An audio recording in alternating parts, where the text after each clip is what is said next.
My name is Francisco with Ben Franklin Plumbing. We are out here in Santan, Queen Creek area. The customer had an issue with main service line developing a pinhole leak. This was his second pinhole, so he decided to go ahead and replace the entire line. So we are on site today. Went ahead and laid 1-inch PEX all the way from the meter.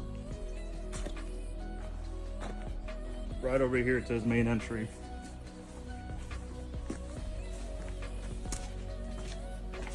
Rebuilt customer's main entry with new vacuum breaker and a new whole home shutoff valve. That way he's got peace of mind for the next 20 to 50 years.